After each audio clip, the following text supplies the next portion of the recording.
What is going on, everyone? It is Tyler McKinney back here again, and today we're going to get back into the XFL. That's right. Hey, if it's your first time here, glad to have you. If you're a return viewer, thanks for coming back and thanks for watching more videos. And if you haven't yet, consider subscribing. Why not? I mean, seriously, why not?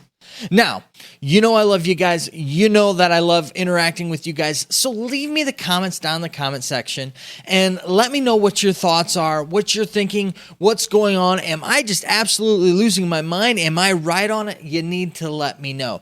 And we're going to try to cover a lot of things, and I'm going to try to hit a lot of topics, not necessarily in just this video today, but in other videos that are coming up, because I want to kind of get some more content out there and my thoughts and ideas before Danny, The Rock, and Redbird Capital take over the XFL. All right, so without further ado, let's go ahead and let's get into the content for today. And I've really got a few topics that I want to talk about. And really, let's just let the cat out of the bag. Let's just talk about just the sad news up front.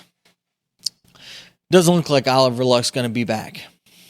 Just bear with me for a second there, though. I think that this is going to be okay. Now, you know, if you've been watching this show or my channel, whatever, you know that I'm a big fan of Oliver Luck and all that he's done for the XFL. I think that he really was the piece that really just kind of legitimized the XFL and what the XFL has been and what the XFL was. Now, a lot of pieces and a lot of people have really kind of put the XFL together and what it is and you know, kind of were the brainchild of different pieces and really put together a good product. I mean, they put together a really good, just talented, all across the board, whether it be executives, whether it be media people, whether it be artists, you know, whether it be talent on the field, coaching staff, you know, business people, marketing, all of that. They just put together a really talented just staff and team. And, you know, my hat goes off. I think that Jeffrey Pollock has done an amazing job. And really, though, what gave this league credit was Oliver Luck and him signing on, because he's a football guy. He knows football. He's been around football a very, very long time. And so having his name attached to this really did just give it a lot of credence. And so it kind of opened up doors, I think, for them in some cases that necessarily wouldn't have been open had he not have been there. I do think, though, that they'll be okay going forward. Why? Because they had such a good 2020 product. You know, they seriously, the product on the field was great. The storylines that they had were great. The way that they managed things was great. The business model that they had was an excellent business model. It's one that they need to continue to follow. And all of those pieces are still in place. And it seems to be, if you ask me, if you look at the way that the interviews that Danny has done and all of that, that she's planning on taking this league.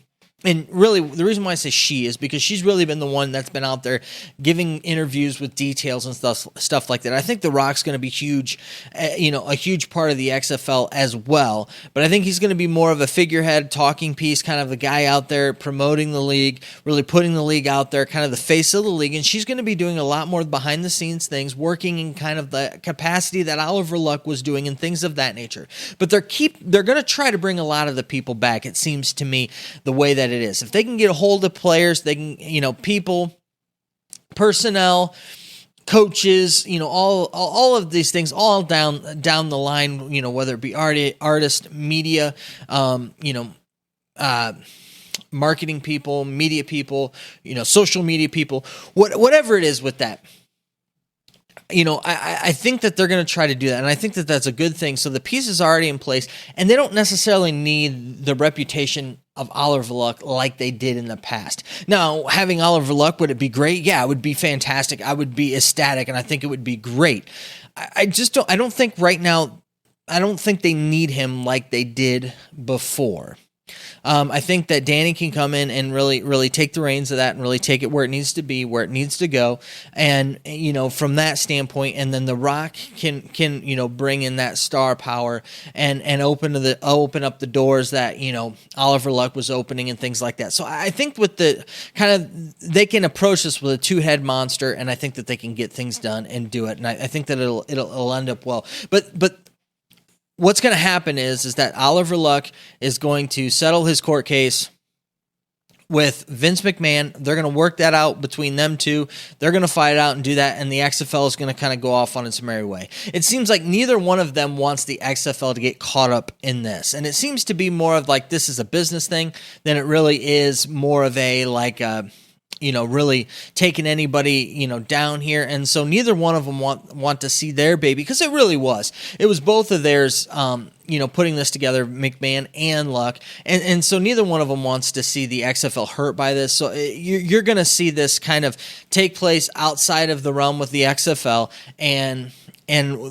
but they're both going to be moving on. And so the XFL is going to be its own thing from here on out. You're not going to see Oliver Luck. I know a lot of you, like me, are going to be sad with that, but trust me, I believe that we're in good hands, and I think that the XFL is going to do great things going here forward. So yes, I'm sad, but looking forward to the future with the XFL. I think it's going to do some great things and some awesome things, and I am super excited about what we've got in on tap for us with the XFL.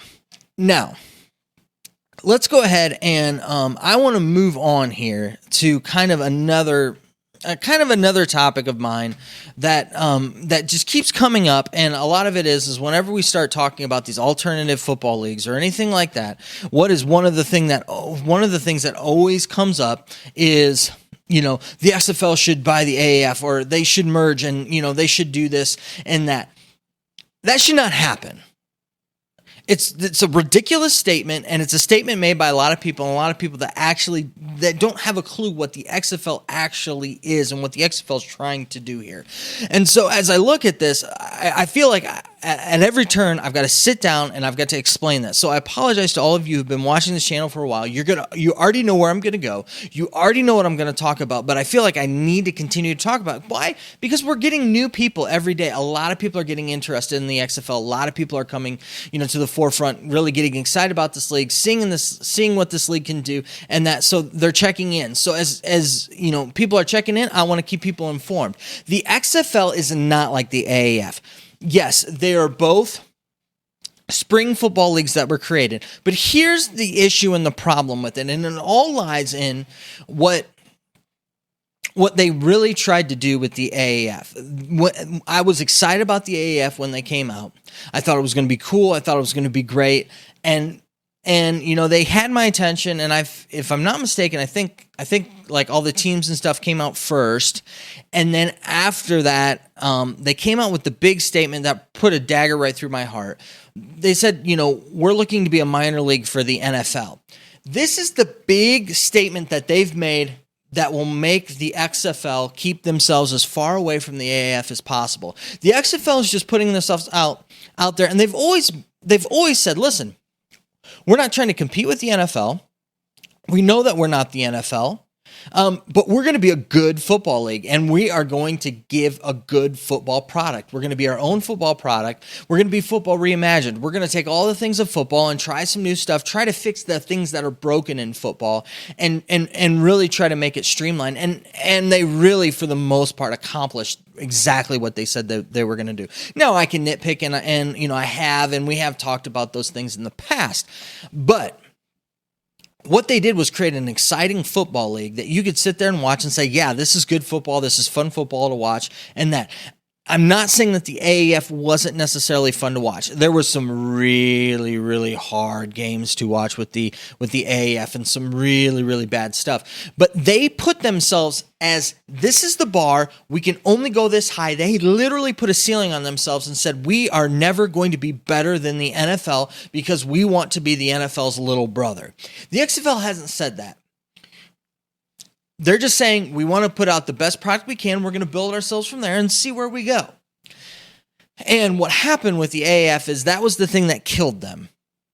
When you put yourself at a ceiling, you can never go any higher than that. And that's as high as you're going to go. So if the XFL were to go out and buy the property names, all of the equipment, all of that stuff's already been sold. That was sold, when they went and filed their Chapter 7 bankruptcy, which was pretty much to dissolve the company and make as much money as you can off of all of its assets. And that's what they did. They sold it to the MLFB, Major League Football, and they sold that to them. And then I don't know who owns the rights to all the team names and all of that stuff. But you don't want that. Get rid of it. Why? Because it's all attached to minor league. The XFL doesn't want to be considered a minor league. And here's the thing. We get here 5-10 years down the road, and who knows what the XFL might be. You might think you might laugh at it now, but I've seen crazier things happen than the league, league like that take over. I mean, who would think that we would be sitting where we're at right now in the world of sports? I mean, that's legitimately where we're at. So anything is possible, and you don't ever want to limit yourself. And that was one of the things that they created with the XFL. They understand that, and they're going to continue that going forward. Now, when it comes to the actual cities, I think that there's a lot of really good cities that they had in the AAF that they can pick up with the XFL, and I talked about it in another video, about where teams I think should move and the areas they should go and things like that. They should definitely pursue the AAF cities because those are football cities that want professional football teams and that would really support them. So definitely the XFL needs to get in those cities. And at first, the XFL really didn't get in those cities, and I understand part of the reason why is that, again, they didn't want the stigma of the AAF on them. They didn't want to be looked at, again, as the NFL's little brother. They don't want to be in that space. They're not planning on being in that space, and they're not trying to be in that space.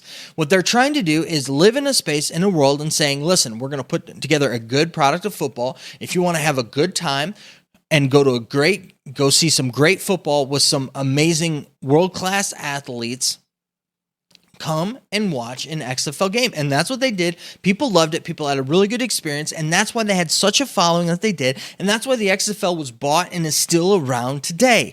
Why? Because they put a really good product out there. They got the product out to the masses so that they could see what it was. And they made it happen. The AAF didn't. The AAF, if you ask me, and I know there are a lot of you guys who enjoyed the AAF out there, it was okay. Some games kept my interest. Other games I could care less about. They were boring and they were slow. And yes, there are a lot of the players in the AAF were also played in the XFL. I get that. But when it came to things, the AAF wasn't prepared. They weren't ready. They ran a dumbed down defense. Every defense was ran the same. You could only blitz 5 guys. You can run any defense you want in the XFL. They had complex defensive schemes. They had more complex offensive schemes. This was an actual football league and not some minor league little put together bad version of no fun league preseason. That's not what this was. And I apologize. I wasn't a fan of the AAF, and a lot of it is the way that they portrayed themselves and the way that they be. Listen, I'm not a guy who's going to sit here and, I'm not going to put myself as a B stock. That's just not what it is. Yeah, I don't have all of, the acclaim or all of the other things of the top A people, but you know what? I got the talent. I could be an A person given the opportunity and taking that opportunity and working hard. I can do that, and that's what I love about the XFL. And they even proved it. They got guys big NFL contracts. PJ Walker, perfect example. The guy is now getting paid in the NFL, and he actually will probably get a really decent shot to play. And it's because of what he did in the XFL. And it wasn't because they had, put together some little thing of, we're playing minor league or this or that. So AAF needs to die, needs to go away, never come back. The XFL needs to live on and not even think about any of that. I love the idea of adding more teams in the XFL, getting more talent in there and doing that, and that's fantastic to me. But the whole idea of the AAF, get it out of your head. Now, let's talk about another league that's struggling and having issues, and we already talked about this.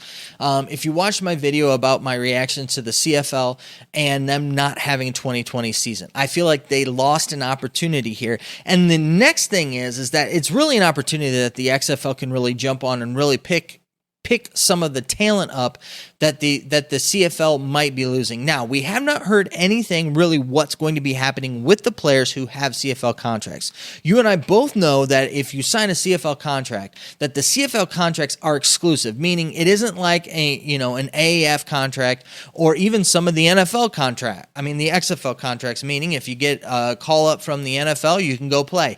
That's not the way. It's exclusive, meaning you have to keep out your contract. Now, the XFL was exclusive, but they said, listen, if the price is right, we'll let you go play in the NFL.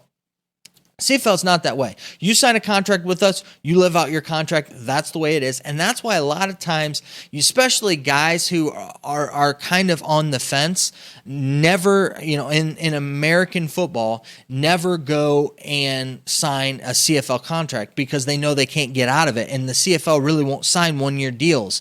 They a lot of times it's a 2 or 3 year deal that they sign. And so they have exclusive rights to you and they won't let you go. And so a lot of the big top tier guys that are waiting to get picked up by NFL teams, are on the cusp of being on an NFL teams.